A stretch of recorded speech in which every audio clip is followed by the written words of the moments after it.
optimal minimal. At this altitude, I can run flat out for a half mile before my hands start shaking. Can I ask you a personal question?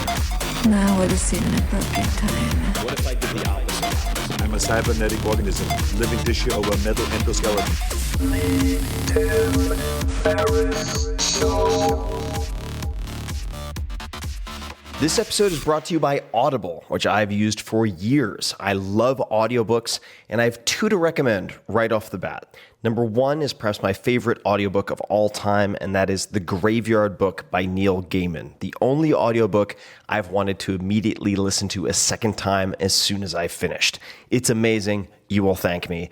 The Graveyard Book. The second is Vagabonding by Rolf Potts, which had a huge impact on my life and formed the basis for a lot of what became the 4-Hour Workweek. So all you need to do to get your free 30-day trial is go to audible.com/Tim, and you can choose one of those two books, The Graveyard Book, Vagabonding, or more than 180,000 audio programs. So that could be a book, that could be a magazine, that could be a newspaper, it could be a class. It's that easy. Go to audible.com/Tim. That's audible.com/Tim and grab a book. Enjoy.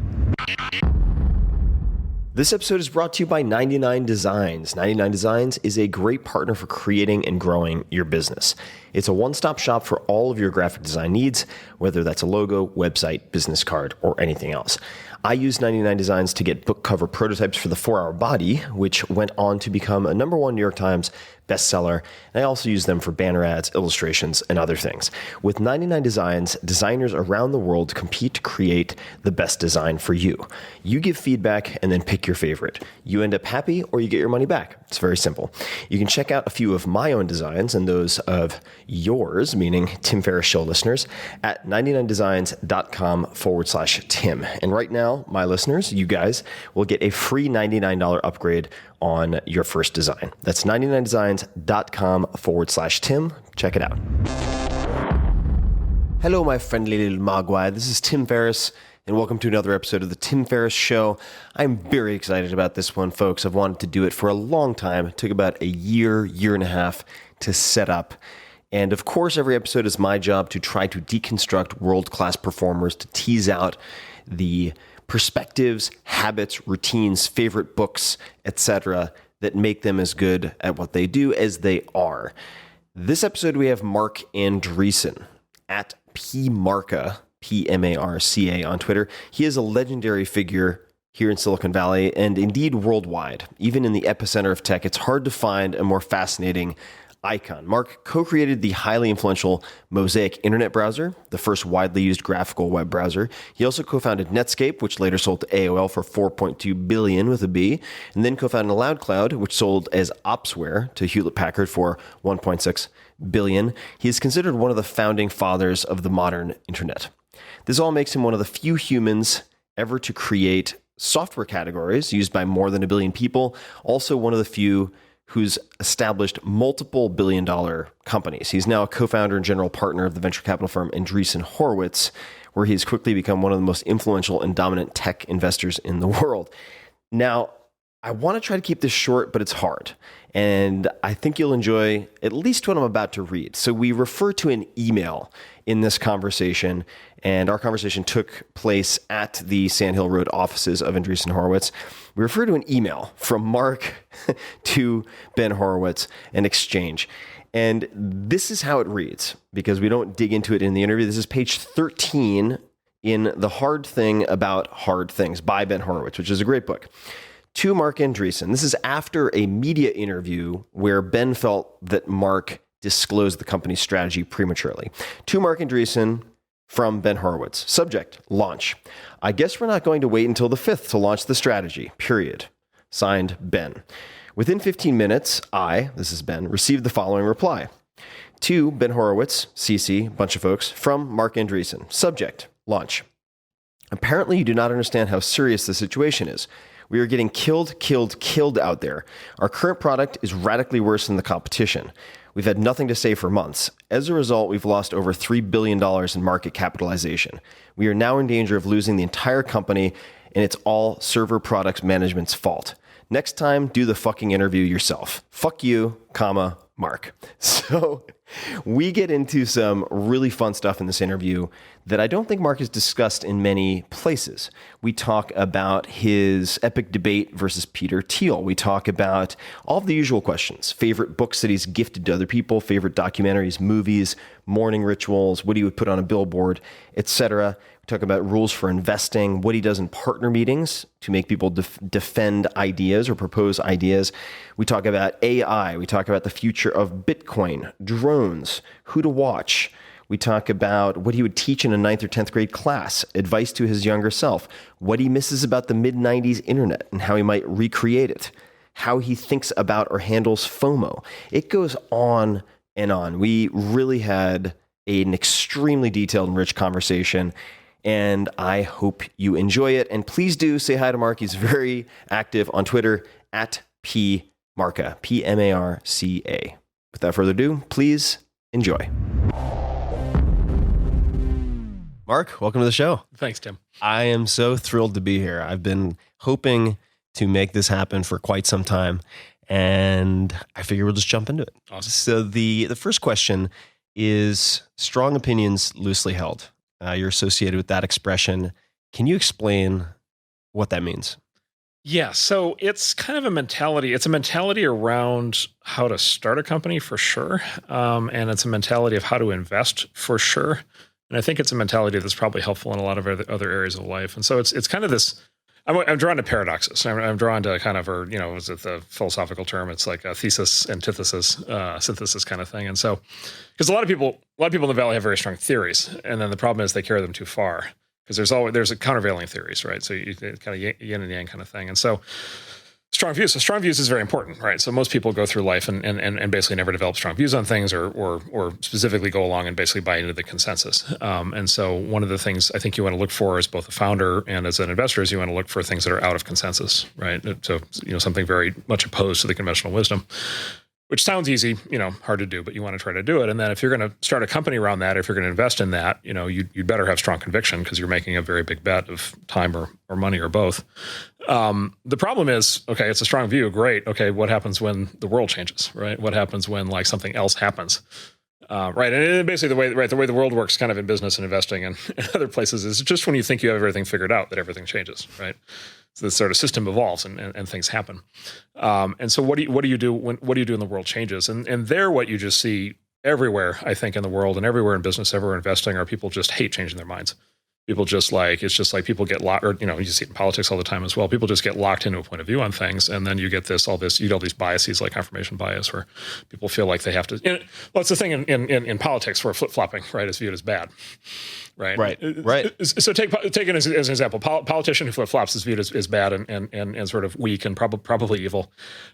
Actually, it's interesting. If you talk to the world's best hedge fund managers, they're the exact opposite. They love changing their mind.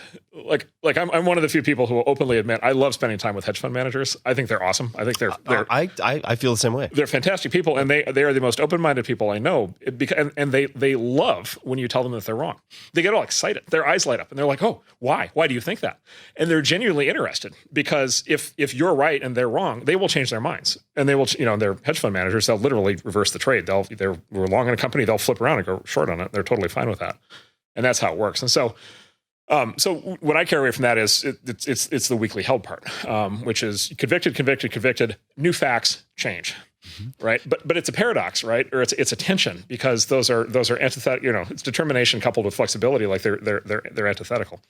What you see in the startup world is sort of these two kinds of advice then that express this. And there are people who with a straight face will give both of these forms of advice without ever acknowledging that they're in conflict, right? One of which is fail fast, right? You want to fail fast. Like it's great to fail. You want to discover what's wrong. You want to fail. You want to do something different. And then the other is you have to be determined and you can't give up. Okay, like how do you possibly reconcile those? And my view of that is that's where you get to strong views weakly held. So how do you advise in that particular example, for instance, or assess which tact founders or a company should take potentially? Because you look at some examples, let's just say Uber or something like that, where the model as it began is very much similar to where it is now. Then you have other companies, let's say like a Twitter or others, where they pivot into a gold mine effectively. And then obviously other things have to be layered on top of that to make it successful long term. But having been in the Valley now myself for 15, 16 years, you see a lot of people who change their mind almost too frequently. That's right. With inconsequential facts, perhaps. Yeah. How do you think about advising a company that's struggling as to whether they should stay the course or pivot, as they would say? Yeah.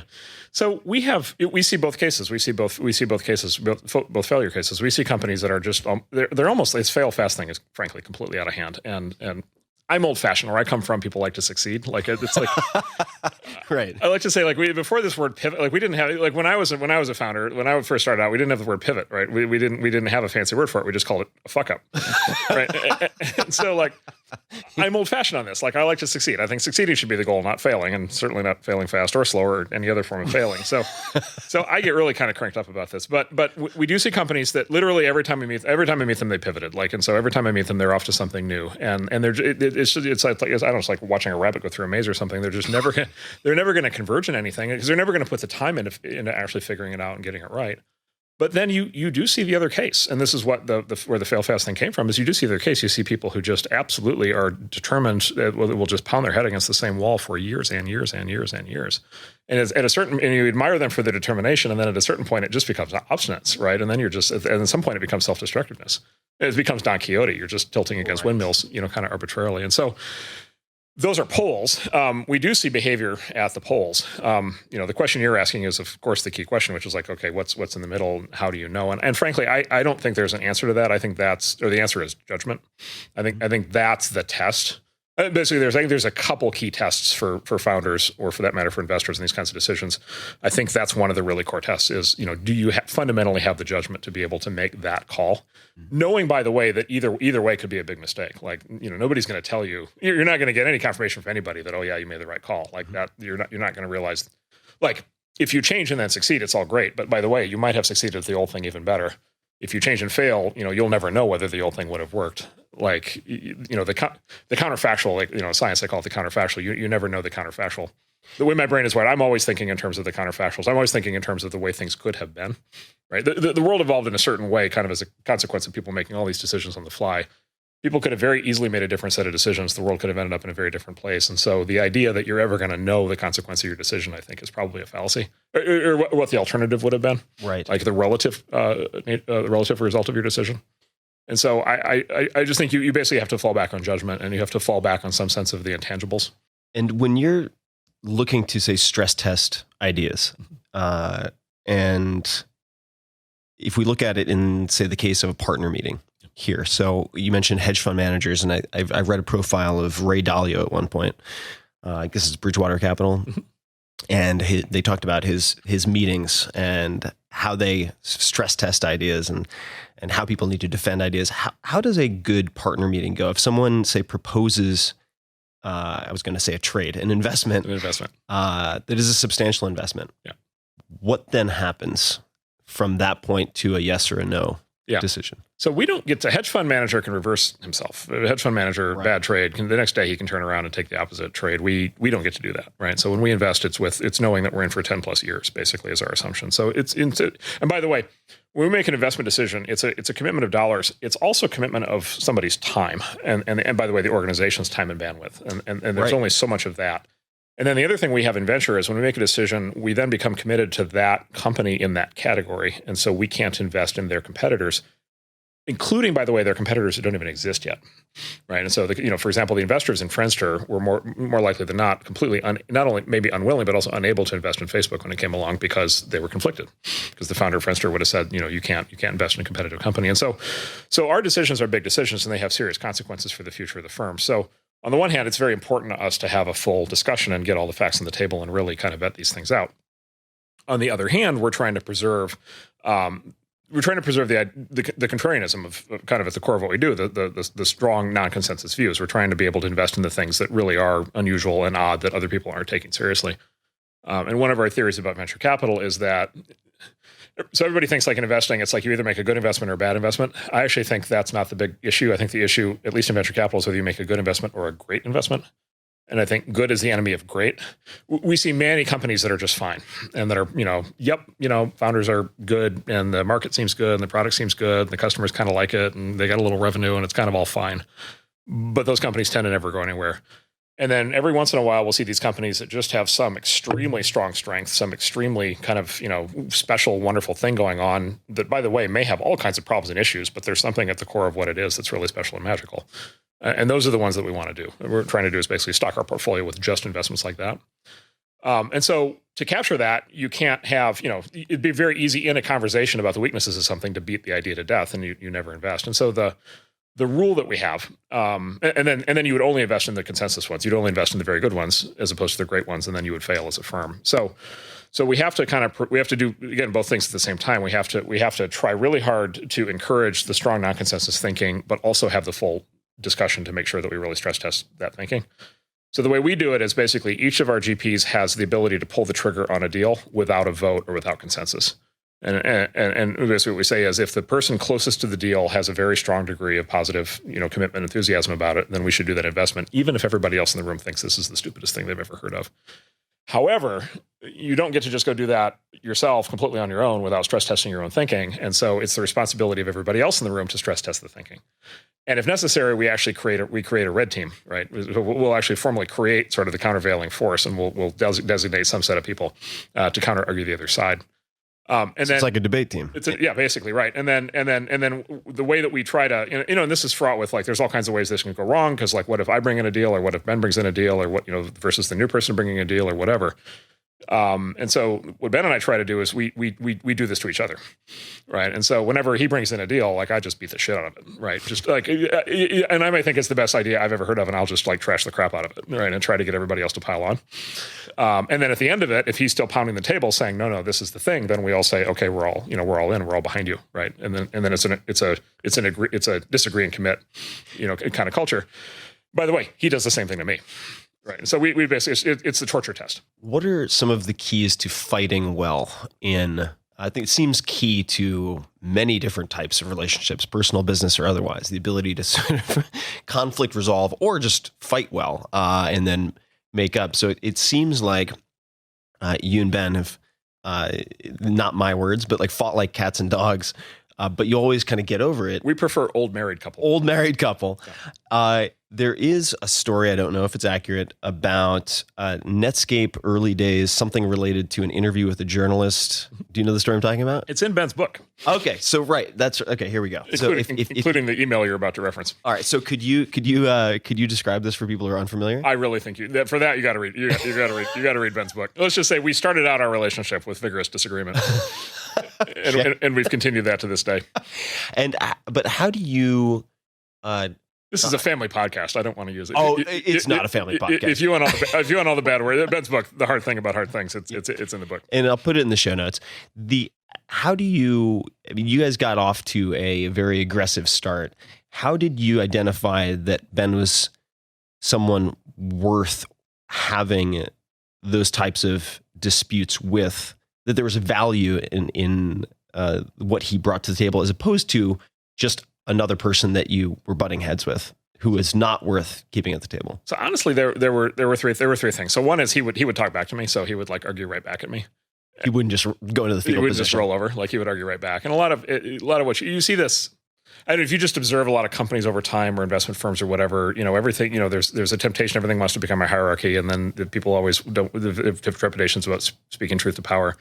And a lot of what I've always found the really sort of wise and smart leaders are trying to do is they're trying to actually find the people in the organization who will actually talk back. It's actually, it's one of the ways to really get ahead. This way, there's certain organizations where the way to get ahead is to talk back to the leadership, right? That's how you get noticed. By the way, there are other organizations where that doesn't work at all. And I would recommend getting out of those as fast as possible. We try to be, at least Ben and I want this organization to be one where people will actually speak truth to power and argue back at us just like anybody else. And so, which is why he and I argue so much, is because we want to set the model, set the precedent. So that was one, is he would talk back to me. Two is he was often, if not always, right. And I wouldn't say always just because nobody is, but he was very smart and very clear thinking. And then the third thing is I saw something early in him that he was just amazing working with people, which is not something I think has ever been necessarily true of me. But he was just watching him in front of a group of people was just routinely magical in terms of how he could get people, how he could communicate with people in a very clear way, how he could be very fact-based, but he could really make people feel. kind of in a really fundamental way. And so that combination, made it clear that he was somebody very special. So we mentioned Ben's book, which is one of a handful of books that many of the best operators, founders I know in Silicon Valley routinely reference. Yeah. There are a handful that come to mind. Aside from that, 4 Steps to the Epiphany, I guess, would be one. This one here that was right in the lobby of your office, High Output Management, with a new foreword by Ben Horowitz, right, is another which went out of print and then came back into print because it became a bit of a cult classic here in Silicon Valley. Are there any books that you would prescribe to, say, a would-be entrepreneur coming out of college, just to give them, to increase the likelihood of them succeeding? Are there any other books that come to mind? Yeah, so High Output Management, it's one of Andy Grove's books. It's the best book on management ever written. He wrote another book called Only the Paranoid Survive, which is one of my favorite topics. And so that is also a very good book we recommend. Ben's book is good. I think Peter Thiel's book is self-recommending, and it's an excellent book, 0 to 1. And then there's a bunch, there's a bunch of others. There's a bunch of others that are good. Really, though, I think where I got a lot of my education from was history, reading history. And so I would go back and read, rather than reading a lot more about the contemporaries, I would go back and read about Edison. I would go back and read about Ford, Rockefeller, JP Morgan. Maybe it's just me, but I find the period of kind of call it 1870 to 1920, 1930 really interesting. So you had sort of the arrival of many of the technologies that kind of built the world that we live in today. Very disruptive period. Yeah. And I always find histories is where, I didn't really study history in college or anything, but I find history is this weird thing where the way that you're taught history, in school, in high school, is it's all these legendary people, and they're kind of all, Olympians, the founding fathers, and these great generals or whatever. And it's they've, you got the names, you got the dates, and they did these amazing things. And they're kind of these great, and they feel unrelatable. And you couldn't possibly, to even, at least where I come from, even think that you could have anything in common with these people was just was not something that ever occurred to anybody. They're the pantheon of kind of the legendary people who have lived.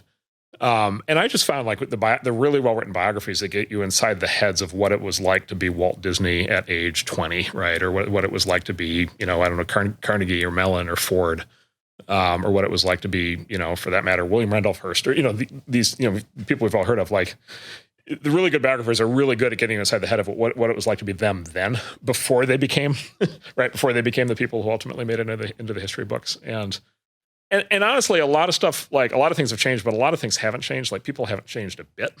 And so I always find in those histories, you can always kind of see, okay, that personality type, yep, I know, 13 people like that, and so I find that there's actually a lot more to template against, and a lot more to kind of think about than people kind of give history credit for. Oh, definitely. I mean, I had Cyrus the Great recommended to me. I guess it's Xenophon, and people don't change. I mean, you see the same archetypes. You're like, oh, that's Bob, my coworker. He does the same thing. And the biography mention made me think of Walter Isaacson's book on Ben Franklin, who was always sort of untouchable in my mind, and but it included all of his foibles and challenges and self-doubt, and it really humanized it in a way that actually made me aspire to do bigger things. Yep, if you wanted to get someone hooked on biographies, is there any particular book you would recommend? Oh, there's a bunch. The Walt Disney biography. I'll just mention it because it's a great. Our one of our founders, Brian Chesky, the founder of Airbnb, is sort of Walt Disney is his hero, and so he's gotten me even more deeply into that. So the author Neil Gabler, who's written the best biography on Walt Disney, and it's a phenomenal book. I actually like another one I really like, coming out of kind of left field, but there's Charles Schultz, who's the creator of Peanuts. The Schultz biography is amazing.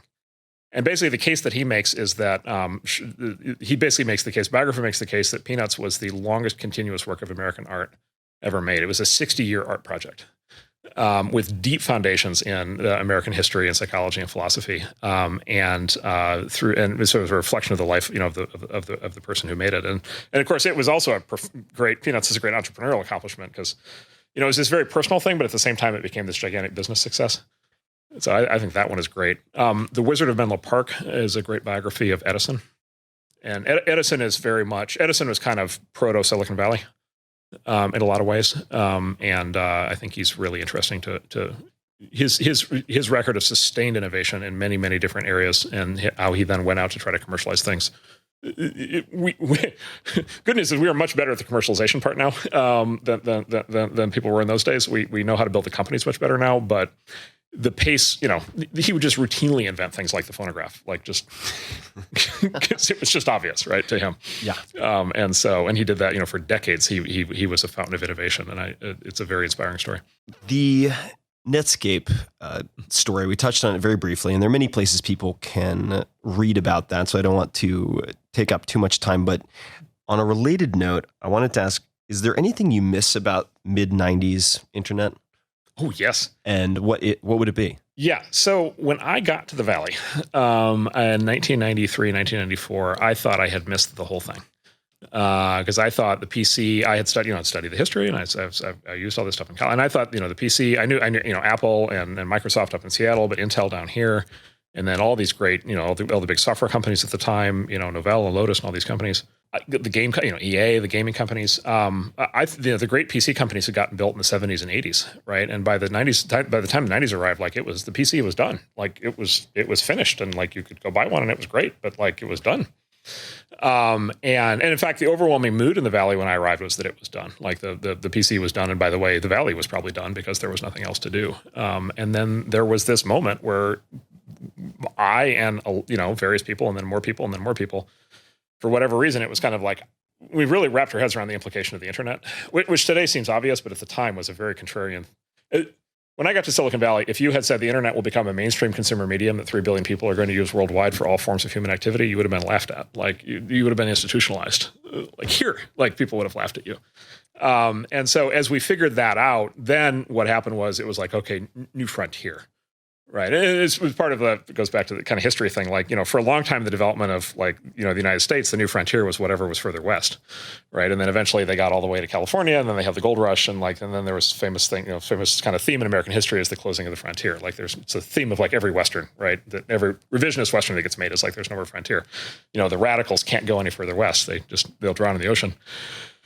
So instead, what we have kind of virtual frontiers. We have intellectual frontiers, right? Or we have creative frontiers, or we have entrepreneurial frontiers, technological frontiers. And so the internet kind of represented the opening of a new frontier.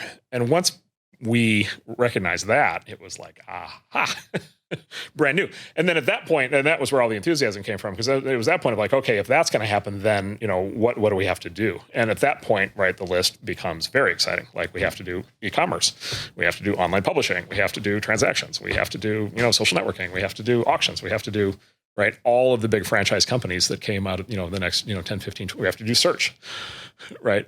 All the ideas kind of immediately materialized. And then people, was off to the races.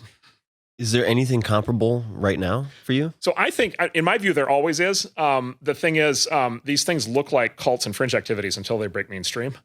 And so for me, it's not, for example, the mobile rush in the last 10, basically since the release of the iPhone, the mobile rush qualified for this. The social networking rush kind of post-Facebook qualified for this. And those are kind of known and well understood. And it's just straight entrepreneurial opportunities, probably, generally kind of reaching some level of saturation, right? Slight digression. We don't foreclose the possibility that there will be another mobile killer app or another social killer app, but it's getting harder and harder and harder because more and more people have figured out that you can do these things, and then the winners have now gotten very established, right? One of the ways I think about it is to have first you had Facebook, and then you had Twitter, and then you had Instagram, and now you have Snapchat, and those all became big winners. Okay, now what would it take to make the fifth one? Well, there's only so many icons on the home screen of the phone, right? The fifth one has to knock something off, has to knock one of the other ones off. And so it's become, as these markets saturate, it becomes more of a zero-sum game. Or even smartphones. Smartphone's a giant industry, but unit volumes globally are now expanding at single-digit percentages. And so the smartphone industry is becoming one that's mostly people competing directly with each other, not creating new things. And so we would say those opportunities, those businesses are gigantic, and those companies will get much bigger, but there's not as much entrepreneurial opportunity. The opportunity is more likely to be in the areas that people think are cult and fringe. What would be some examples? We call this we call our test on this. What do the nerds do on nights and weekends? Right.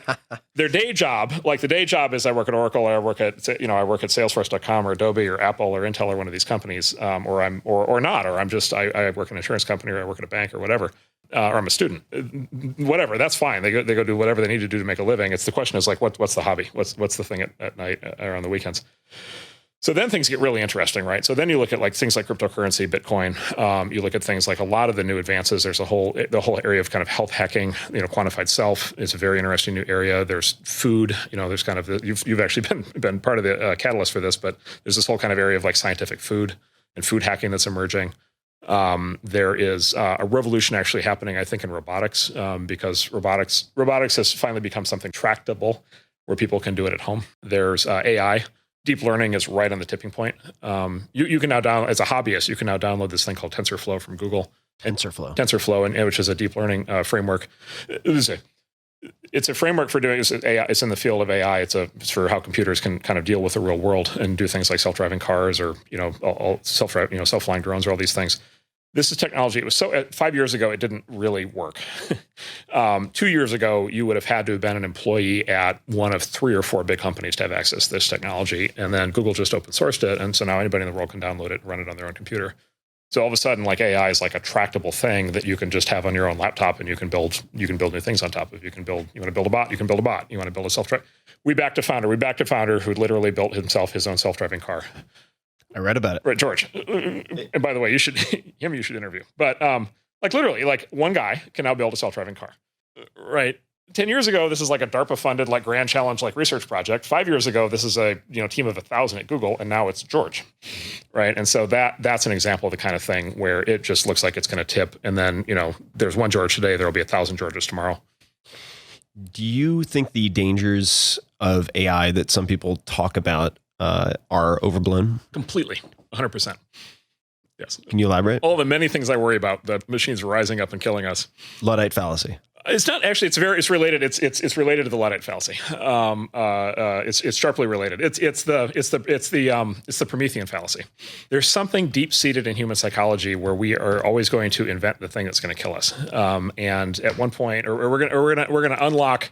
Fundamentally, we're going to unlock the power of the gods. Right. It goes back to the Promethean myth. It's like it's almost like the concept of original sin. It's like fire, right? The big moral of the Promethean myth was like fire. Fire is the thing that enabled human civilization. Is also the thing that's going to burn everything down and kill us all, right? And so this is very deeply embedded in our psychology. Frankenstein. The subtitle of Frankenstein of the novel, the subtitle was The Modern Prometheus. Right? It was Frankenstein was a reinterpretation of the Promethean myth, except in this case, it was literally the monster that was stitched together and then brought back to life through unholy science. And then there was there's even religious versions of it. In Jewish literature, there's a concept of the golem, which is the creature made out of mud that rise up out of the ghettos of Warsaw or something to kill all the enemies and then come back and then they kills all the people who created it. Right. So this is very kind of core.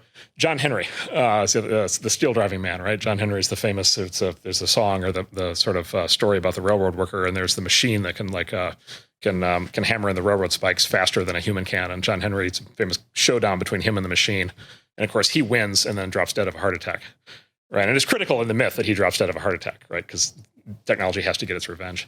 And so it's just that projected forward. And the reason I'm so confident on this is because it's just every single era of technological advance. This has always been the response. There's always been this line of thinking. Mm-hmm. And then it turns out it's a tool. It's a technology. It's a tool. It's something that helps us do things in a better way. It's overwhelmingly to the benefit of mankind. And then we wonder why everybody got so worked up over it. So if we put aside the existential threat piece, the summoning of the demon conversations, if we put that aside entirely, how would you answer someone who worries about job displacement of AI? And because there are some, I think, reasonably smart people who are very fearful of what will happen to society when people are massively displaced. How would you encourage them to think about that? Yeah, so let's crystallize the concern. So the World Economic Forum came out with this thing last year that kind of freaked a lot of people out. They said there'd be 5 million jobs destroyed in the next by 2020 by AI. Right. So let's run the numbers on that. So that sounds like a lot of jobs. Like that's a lot of people. That sounds like a lot of jobs. So then you look at the American economy just this year, 2016, and we don't quite have this AI thing working yet. So we can't blame what I'm about to say on AI. This year, the American economy will destroy 21 million jobs and create about 24.5 million jobs for a net add of about 3.5 million jobs is about the pace we're on. And that's this year. Right. And so we will destroy in the next 3 months, we will destroy more jobs than the World Economic Forum projected will be destroyed by AI over the next 5 years. Why don't people know this? Why is this not obvious? Because whenever you read news stories about job growth, it's always, the numbers quoted are always net numbers. So last month, 200,000 jobs, 250,000 jobs got created. And so, but those are net jobs. Nobody ever reports the gross numbers. The gross numbers are, you literally go back numbers. We destroy more than 5 million jobs a quarter, and we create more than 6 million jobs a quarter, basically quarter in, quarter out. And so one is people just dramatically underestimate the size and complexity and churn in the American economy as it currently exists. Another example would be it turns out there's about 5 million people who drive professionally in the US. And so one of the questions with like self-driving cars, right, is what's going to happen to the truck drivers and the taxi drivers and everything else. Again, 5 million jobs. We can redeploy. We redeploy every quarter. We redeploy 5 million people. Like, this is not in the scope and scheme of the American economy. It's a totally doable thing. The other thing that people don't appreciate and understand, I find mind-blowing, which is, would you guess, based on everything that people say, would you guess that the rate of job creation and destruction in the American economy is rising over time or falling over time? Oh, this seems like a test I'm bound to fail. I don't have an informed opinion. Well, you would. I think most people would guess that it's rising. Right, the view would be technology is having ever greater impact. Right, and so and change feels like it's accelerating. Right, it's the big theme in the political season. Is it feels like the world's kind of getting away from us. Technology's getting away from us. Trade's getting away from us. Something is. Basically, dramatic changes are happening that are historically unprecedented. Right, it's kind of the feeling. So almost everybody believes. If you do a poll on this, almost everybody believes. It's definitely the perception being created. Right, almost everybody believes that change is increasing. Change is accelerating. Actually, it turns out in the American economy, the reverse is happening. The rate of both job destruction and creation are falling and have been falling for decades. Have been like over the last 50 years. They're not dramatic lines down, but they're basically very slow lines down. So basically what's been happening is, in fact, every year the American economy gets less dynamic. Right. And you might say, oh, that's good because that means that you'll have stability. That means people won't have to change jobs, all that stuff. I would argue that's bad because what that means is we're not creating enough opportunity. Right. And if we're thinking about the future, I think we want to think about opportunity. We want to think about what we're going to be able to do in the future. And we want to think about what our kids are going to be able to do in the future. Right. What will be the new fields, the new sciences, the new forms of art, the new industries, the new businesses, the new companies, the new jobs that will get created. Right, every job that we all have and everybody listening to this podcast got created as a consequence of the process of change, right? Which has been very positive to literally everybody on planet Earth. Like these have been very, very positive changes in terms of increase in human welfare and opportunity. And so the idea of living in a world where change is becoming less rapid, which is what's actually happening, to me that would be the problem. Like we should want more change. We should want more change because we should want more advances because we should want more opportunity to get created. We should want more products and services in our lives. We should want more industries created. We should want, more medical advances. We should want more advances in art and science and every other field of human activity. And basically the way I view it is we have to fight to get that, as opposed to what everybody thinks, which is we have to fight to prevent that. What's the smartest way to fight to get that? If you were willing to go into politics, sure, I'm willing. This is when you run for office. Wide open. When you run for office, I will help you put your platform together. Short of that, I think the thing to do. I think the Valley view, and I guess my view is, do what you can to directly contribute to it, right? And so do what you can to either try to create the new things, try to create the new products, create the new again, art, science, technology, products, what consumer goods, create new things. Create businesses around those things, right? Create companies, or for that matter, by the way, nonprofits, like create organizations or models that can let things scale so that they can touch more people. And then, a big part of our role is fund them and support them and help enable them and train them and get them up and running. You mentioned, for instance, when you first got to the Valley, there was a feeling on the part of many people that it's done. Yeah. PCs are finished. Yep. You missed the boat, kid. Yep. Now, in the venture capital world, there's a term used fairly often, FOMO, fear of missing out. Right. How do you think about or handle FOMO yourself? Yeah, mostly we just fall right for it. We're probably just total suckers for it. So the way we describe it, so what fear of missing out? Where does fear of missing out comes from? It's like it's clear and visible signs that something is happening that you're not a part of, right? And so it's not FOMO of something that hasn't happened yet. It's FOMO of something that's clearly, obviously happening. So, which for those people not in the tech investment world comes in a concrete form, just as a maybe mundane example, like an email from a founder. Hey, we would love to squeeze you in. We're overcommitted. So and so and so and so is in. Can you get us docs by tomorrow if you're interested? Blah, right? There's a lot of sort of cult cortisol driven emergencies, some of which may be real, many of which are illusions. Yeah. And so the thing is, so I guess there's kind of a couple ways to handle it. One is you view that as a sign of success. Like you view that as like what it appears to be, which is like, okay, the train is leaving the station, and do I want to be on the train or not? That strikes everybody as like so clearly wrong. Like that must be wrong. Like that must be just foolish behavior, which is why it's been encapsulated into this term called FOMO. That's kind of designed to sound scary. Like that must be a stupid thing. A lot of people will at least say that what they try to do then is kind of take the cynical kind of counter, theory, which is like, okay, then by definition, those are probably bad ideas because you're probably getting played, or you're probably a sucker, kind of, along for the latest scam, and so, or the opportunity's passed, or if it was a good opportunity, why would you be asked to participate in it? And then you go to the other side, the other cynical side of the pole, which is like, okay, now I'm not, and there are certain VCs who do this, by the way. I'm not ever going to invest in anything hot because it's going to have that characteristic. So I'm only going to invest in things that aren't hot. The uncrowded trade. Yeah, the thing that nobody else is interested in, right? And so for old companies we call that value investing. For new companies we just call that cold sectors. It's just an area in which nobody is interested. And so, by the way, like I don't think in any way that's a dumb conclusion. And there are investors who do that, and it works very well for them. My personal preference, what I try to get us to do around here is to just eliminate this as a variable altogether and literally just like not think about it. And so like if it's urgent and we have to invest tomorrow, and then if it's, they may or may not ever be able to raise money in 5 years, what I try to get us to do is just ignore that part entirely. Basically, just take that out on both sides, both the hot and the cold. Just take it all out, and then try to get to the actual thing, right? Try to get to the it. So what is it really? This specific company, right? Doing this specific thing with this specific technology, these specific people at this specific time. What is that thing? And let's make our own evaluation of that thing, independent of whether it's hot or cold. And then if it makes sense, we'll invest, and if it doesn't, we don't. But we won't factor in whether it's hot or cold. Now, the challenge, we've worked on this over time. Roughly on average, the things that are hot are priced somewhere between 2 to 4x higher than the things that are cold. At the extreme, from cold is cold to hot is about 4x, right? And so in investing terms, if it's super hot, it could be 40 pre. If it's super cold, it's 10 pre, and for the same quality, right? For the same fundamental quality level. And a big part of our answer is okay, fine.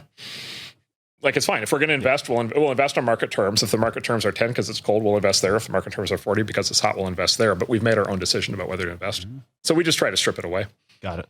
By the way, easy to say. Easy to say, hard to do. Hard to do. Yeah. Are there any particular investors outside of venture capital who impress you? Yeah, so I spend when I study other investors, I either study the people we compete with and collaborate with very closely. I particularly study the value investors on the completely other side of the spectrum, and it's a fascinating. And I've gotten to know some of them directly. It's a fascinating kind of thing. Sort of Warren Buffett as the archetype, but also there's now there's a lot of famous value investors, Seth Klarman and a bunch of others that have kind of written books and kind of built up this Klarman's smart guy. Yeah. This whole kind of theory of value investing that goes back to Ben Graham in the 1920s, 1930s, and so there's this whole world of value investing. And on the one hand, there's no overlap between the worlds because I like to say, basically anything Warren Buffett's willing to invest in, we run screaming in the other direction, and vice versa, right? And that's as it should be, right? Basically, everything he invests in, like Heinz ketchup, right? And the reason he invests in Heinz ketchup is because people have been eating Heinz ketchup on hamburgers for 100 years, and therefore the best guess would be that they're going to continue to eat Heinz ketchup for the next 100 years. We run screaming from that because, you're not going to invest in See's candy. No, no, absolutely not. And furthermore, every time I hear a story like See's Candy, I want to go find the new scientific, superfood candy company that's going to blow them right out of the water, right? So we're wired completely opposite in that sense. Basically, he's betting against change. We're betting for change, and that's a very, very big. Like when he makes a mistake, it's because something changes that he didn't expect. When we make a mistake, it's because something doesn't change, right? That we thought would, and so they could not be more different in that way. But what both schools have in common is an orientation towards, I would say, original thinking of really being able to, kind of going back to the previous conversation, willing to really view things as they are as opposed to what everybody says about them or the way they're believed to be. Like the value investor is always talking about getting to the core of the truth of what's actually happening in the business. And then the other is long term. It's the only other place, value investing is the only other place in the market anymore where you can find long-term investors. Like Buffett will actually invest in a company and he will hold it for 40 years. And that does not happen, elsewhere in the market. It's only the deep value guys who will do that. It's funny that at the extremes, they have that in common. Yeah, right? That's right. Yeah. If you were talking about creating opportunity, if you decided to close a chapter on your career as a venture capitalist, a funder of ideas, a catalyst, and you had to teach a class, so let's just say ninth grade or freshman year in college, 50 students, what would you teach? I would be highly inclined towards teaching people how to build things. There's a book I've actually never read, but I love the title. What's the title? It's called Smart People Should Build Things. I do like the title. Yeah. I almost don't even want to read the book because after that title, almost anything it says is going to be a letdown, but the title is absolutely brilliant. It's one of my two favorite titles. What's the second? The second one is Steve Martin. I have read this one. Steve Martin's autobiography is a fantastic book. Oh, My Life Standing Up? My Life Standing Up. And actually, sorry, it's not the title of the book. It's called My Life Standing Up as a title. But the main lesson of the book, he says the key to success is, quote, be so good they can't ignore you. Right. And so, and I think it's just, basically, if you just have those two principles, like if smart people should make things and be so good they can't ignore you, like that's a pretty good way to orient. The autobiography is amazing. Also, just as a side note, I listened to the audiobook, the Steve Martin audiobook. Yeah, it's incredible. He's a comedy genius, but more than that, the level, it's like the Schultz thing. It's like the level of thoughtfulness that he put into how he constructed his career. Like nothing about his career is an accident, which I thought is fast. Anyway, so I think it would be how to make things. And by the way, I don't necessarily even just mean new software and new computer programs, but how to make things more broadly. And so how to make, again, it goes back to how to make new art, how to make new science, how to make new technology, how to make a new company. How would you teach that? I think projects. Projects. I think hands-on projects. So you would have, say, an art assignment. You would have a science/engineering assignment of some type. Yeah, or you'd have an objective. You'd have you'd be trying to construct something. It actually turns out one of the reasons why computer science has advanced so fast in the last 30 years is because people can make new things on computers without anybody's permission. And so it lends itself very well to that. But people can also write books without anybody's permission, and they can also write music without anybody's permission, and they can also start companies mostly without anybody's permission in most industries. And so it's basically just anywhere where you can actually yourself create something new, make something new. And then I find, I'm actually I'm vary a little bit from folks like Elon Musk on this. Like, I find making something new, that for sure there's part of it. What everybody wants to say is it's creativity, and so therefore it's like you want to do something new, have an original idea. But again, that makes people feel like it's an unattainable thing. It's like how am I possibly going to come up with a new idea in a field and where people have been working in it for 100 or 200 years? Like, it just seems implausible. So I also find, and I think the great artists and the great scientists and the great business people often have this in common. It just goes back to history, which is, okay, for whatever it is you're going to make, learn about how things got made in the past and get inside the heads of the people who made things in the past and what they were actually like, and then realize that actually they're not that different than you. Like, at the time they got started, they're kind of just like you. Steve Jobs had a great, he said, in his famous commencement speech, he said, everything in the world around you was made by somebody who's no smarter than you are. Right. And so there's nothing stopping any of the rest of us from doing the same thing. And so I think that would probably be what I would try to do.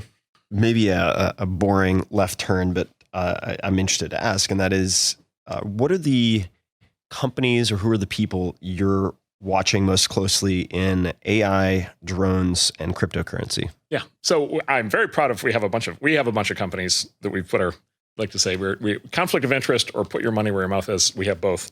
We have lived up to both principles. So we have two drone companies that I think are spectacular. Airware was our first drone investment, commercial drones, which turns out is going to be just a giant market in industries, oil and gas and insurance and all kinds of implications. But the one that people are going to see, I think, in their day-to-day lives is going to be more the other one, which is called Skydio, which is a company we back doing autonomous consumer drones.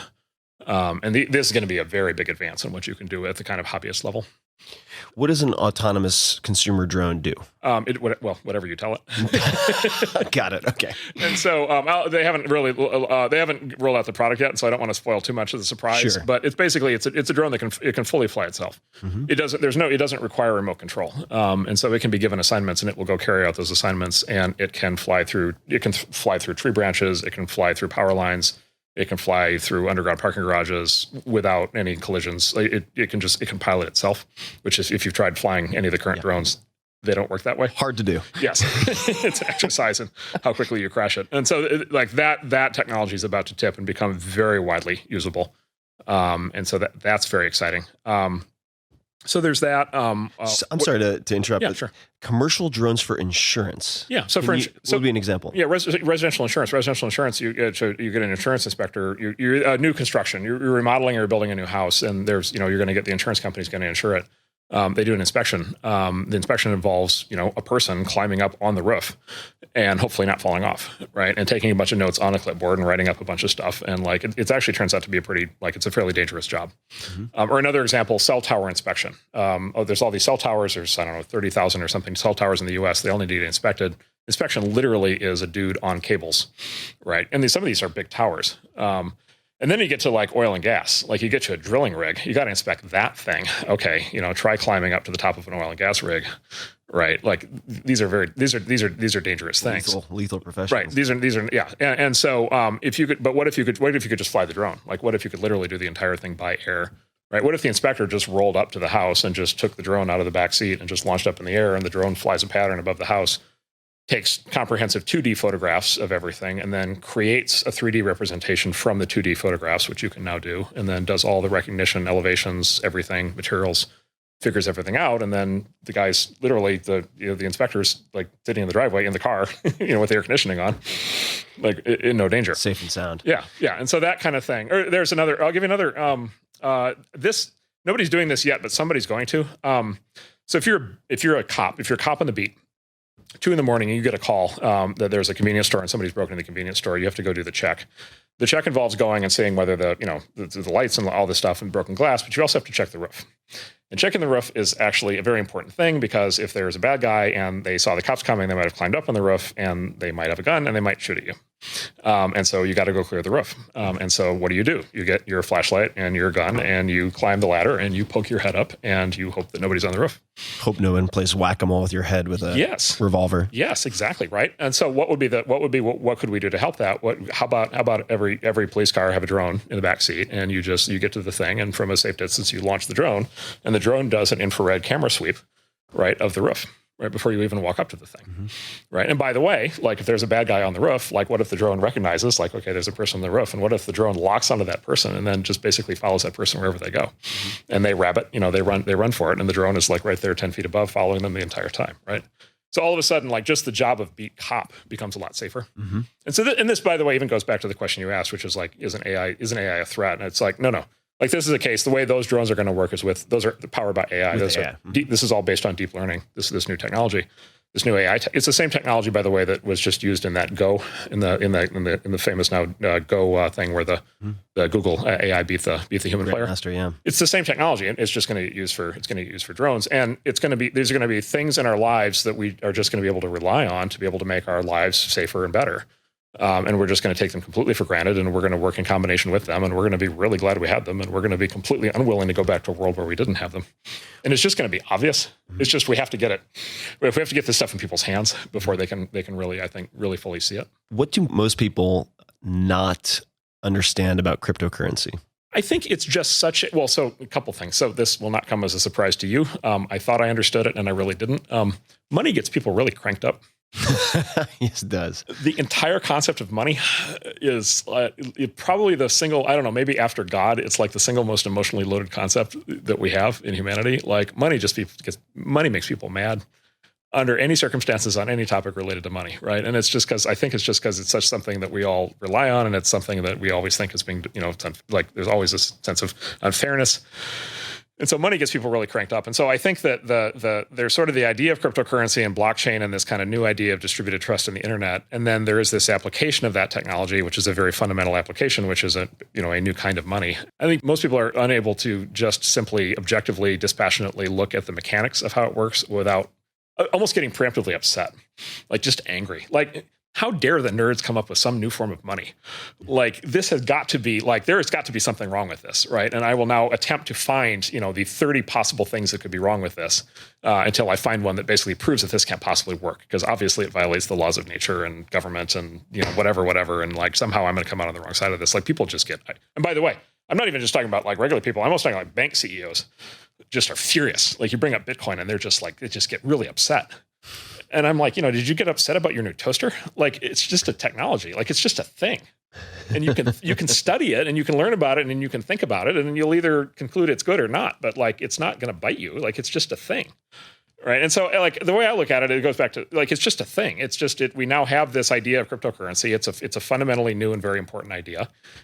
We now have this ability to have this new kind of currency based on top. Everybody's had 18,000 theories why it's not possibly going to work. Bitcoin is still working today, exactly the same as it worked last year and the year before that, the year before that. System is complete by all the noise and all the stuff and all the crashes and this and that and the other thing. Like, it just continues to work.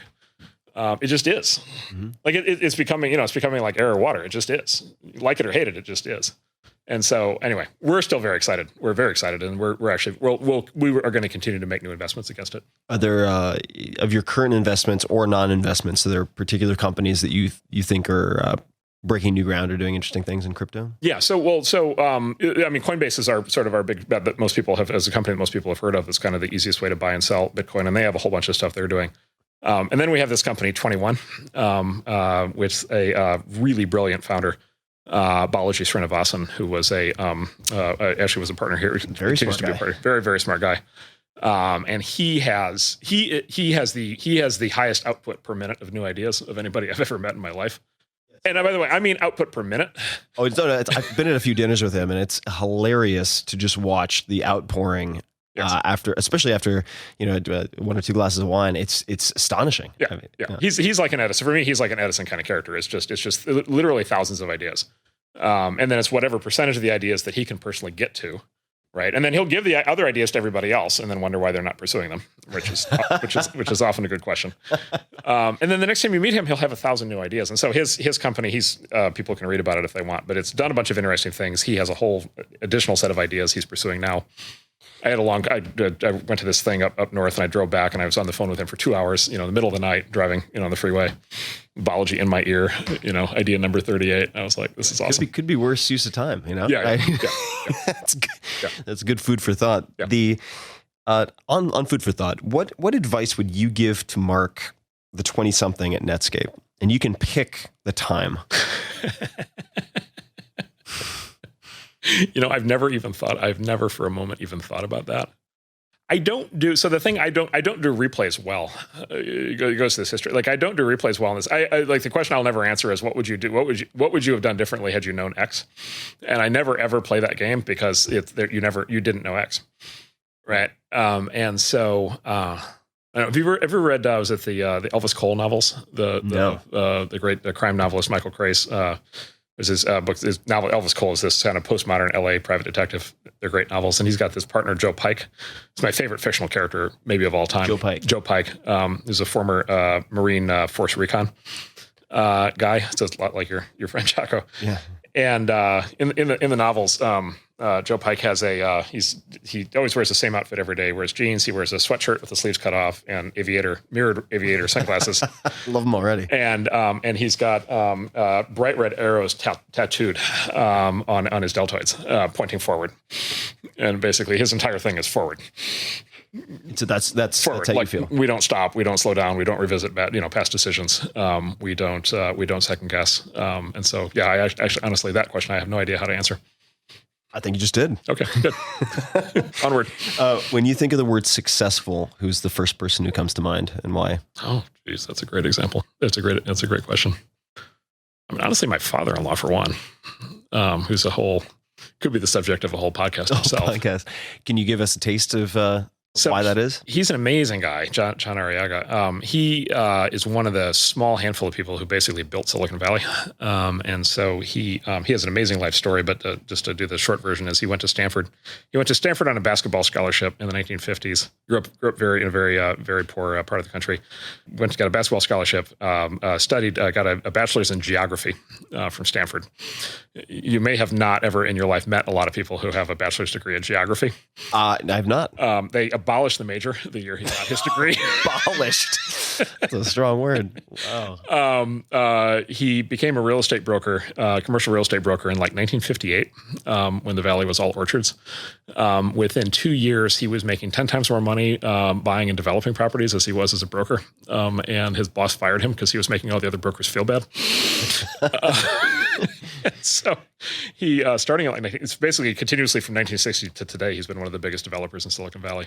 Uniquely, by the way, as far as I can tell, uniquely, I've never met anybody else. After the first few years, he basically, he has not used debt on a project, I think, in almost 50 years. So he's a real estate developer who does it entirely. That's extremely uncommon. Entirely on equity.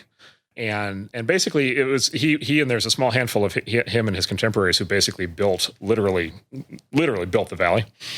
And so, when I want to, and he's great. He's fantastic. I really love him. He's fantastic. He once sat me down and he's like, okay, he's like, this tech stuff, I understand. Like, you guys think it's a big deal. It's fine. You should go do it for now. He's just like, I just want you to know the real money's in real estate. Does have a lot of street cred. And I said, yes, sir. Do you have any particular morning rituals that are important to you? Sleep in as long as possible. Sleep in as long as possible. When do you usually wake up? Try not to blow through any red lights on the way to work. When do you usually wake up? Oh, 45 minutes before I have my first meeting. I do the what do they call the hot docking? Hot docking. Hot docking. It's like the controlled crash into the office.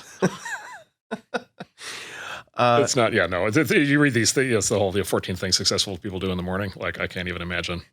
Do you drink coffee? A lot. Yes. You do. Yeah. That was an emphatic yes. If it has caffeine in it, I drink it. Yeah. I really think the perfect day is caffeine for 10 hours, alcohol for 4. Like, I think it balances everything out really well. Sounds a lot like my day. I'm not shy for a second about that. The Silicon Valley speedball. Yeah, that's right. Do you have any favorite documentaries or movies?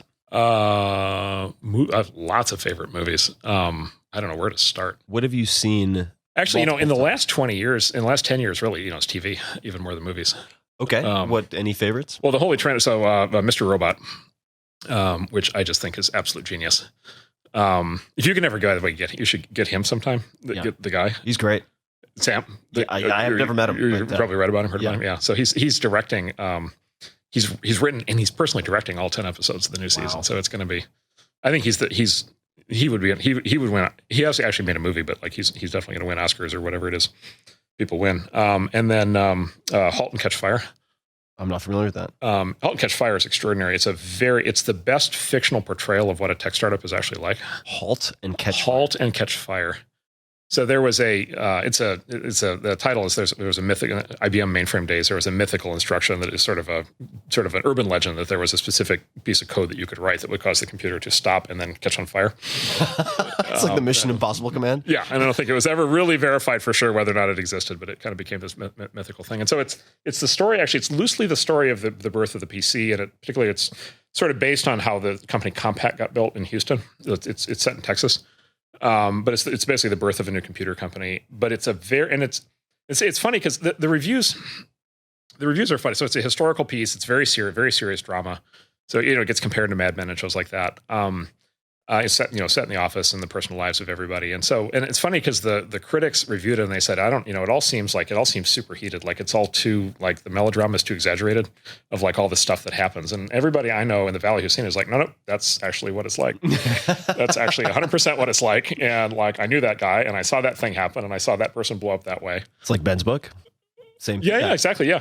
So they really caught it's fictionalized, but they really, for anybody who really wants to know what it's actually like to go through one of these things, that show is tremendous. And then, of course, Silicon Valley. Yeah. Do you have a favorite scene or episode? So I've actually still only seen the first season. I'm not current. I'm starting to actually become culturally irrelevant because I don't get any of the new references at all. I think you'll survive. You seem to be doing just fine. I have to binge. The Sesame Seed scene in the first episode of the first season was probably the highlight. The let's just say loosely based on Peter Thiel scene. Yeah, loosely or not. Yeah. Or not, right, exactly. Or not. Or maybe very precisely, very accurately. Who knows? If you could have one billboard anywhere with anything on it, what would you put on it? That could not be an advertisement for one of your portfolio companies. Oh, outside Trump Tower. Okay. No, it's too tempting. What would you put on it, though, if you wanted to convey a short message to as many people as possible? Oh, I've got one. All right. Maybe this is maybe a small scale for what you're looking for, but I've got one. I've actually thought about hiring a skywriter to do this one. Oh, let's do it. But okay. Right in the heart of San Francisco, be a billboard, just 2 words on it. Raise prices. Raise prices. Yes.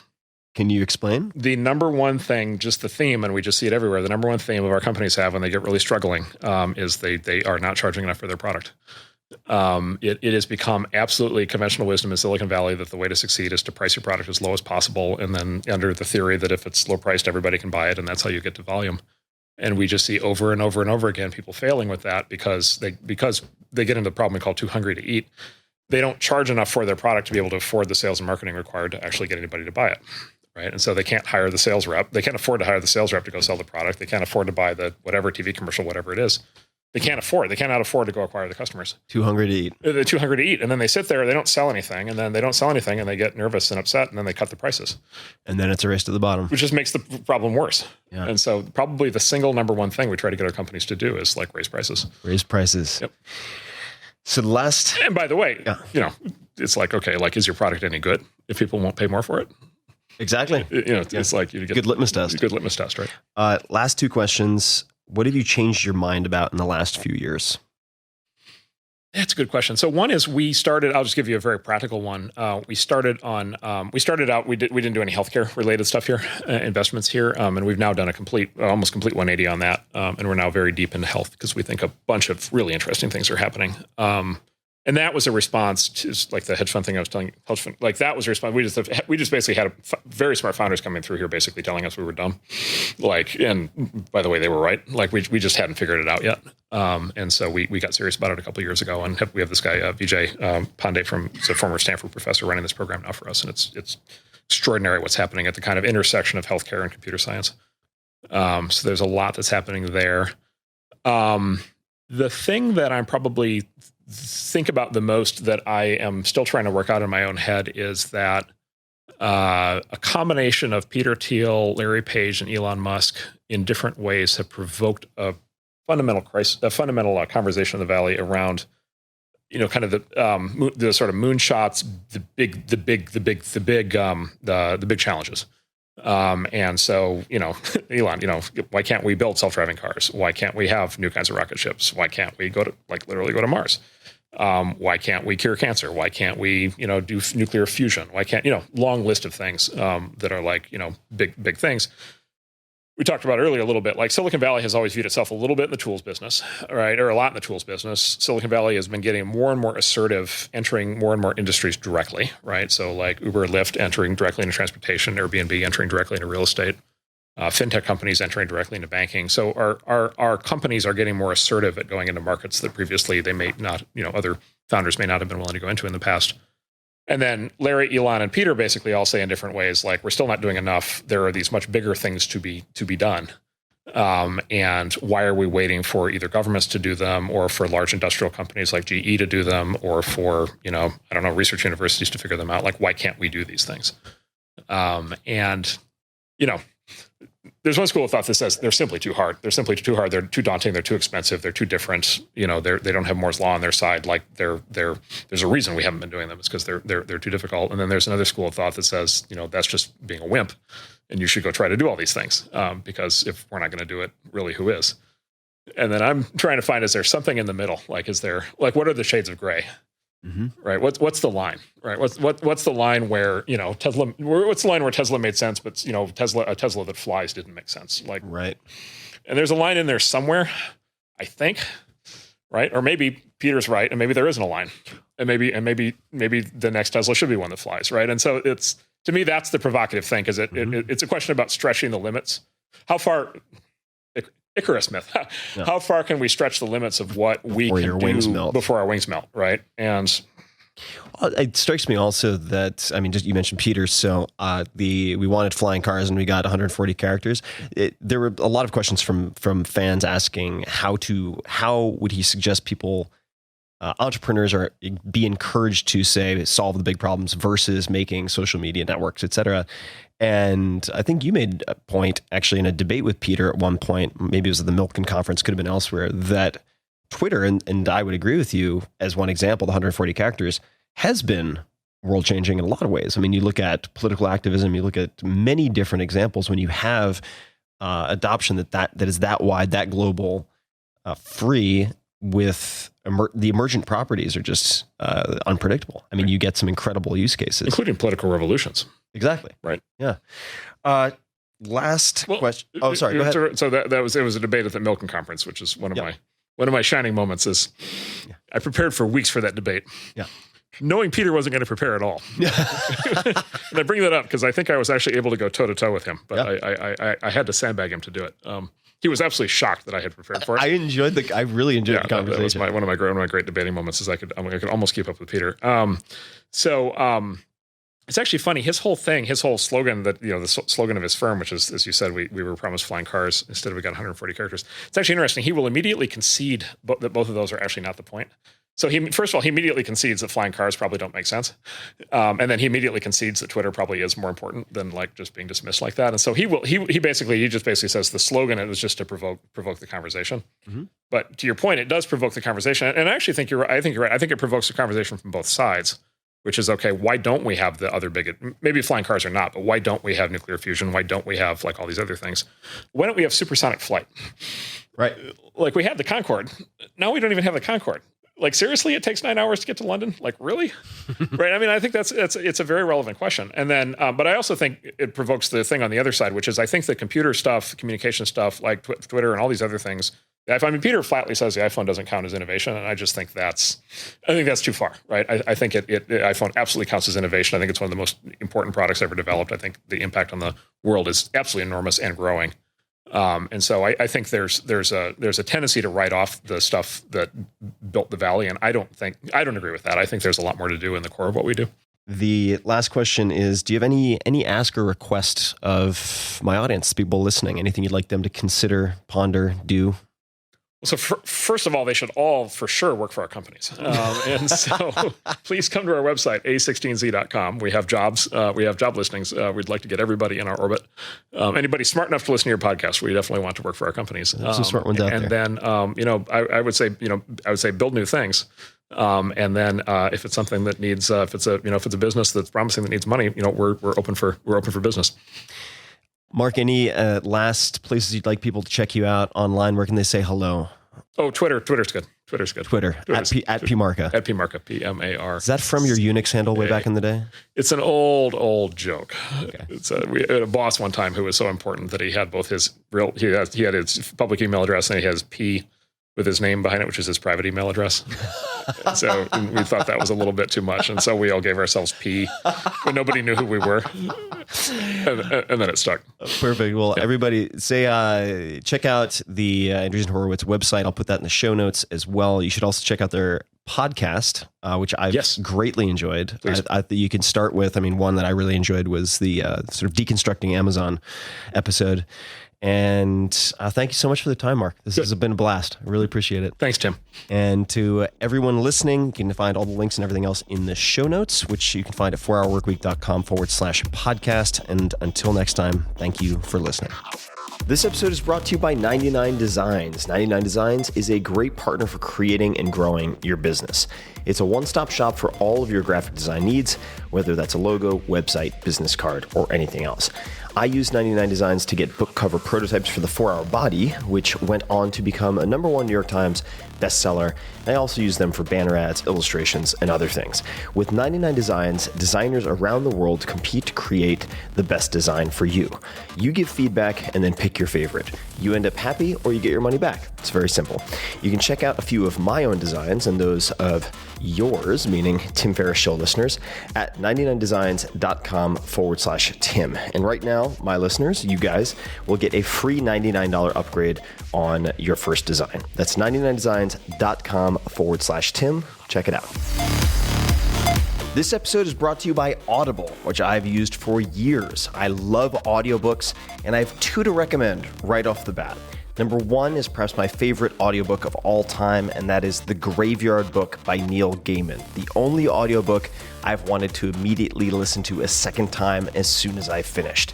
It's amazing. You will thank me. The Graveyard Book. The second is Vagabonding by Rolf Potts, which had a huge impact on my life and formed the basis for a lot of what became the 4-Hour Workweek. So, all you need to do to get your free 30-day trial is go to audible.com/Tim, and you can choose one of those two books, The Graveyard Book, Vagabonding, or more than 180,000 audio programs. So that could be a book, that could be a magazine, that could be a newspaper, it could be a class. It's that easy. Go to audible.com/Tim. That's audible.com/Tim and grab a book. Enjoy.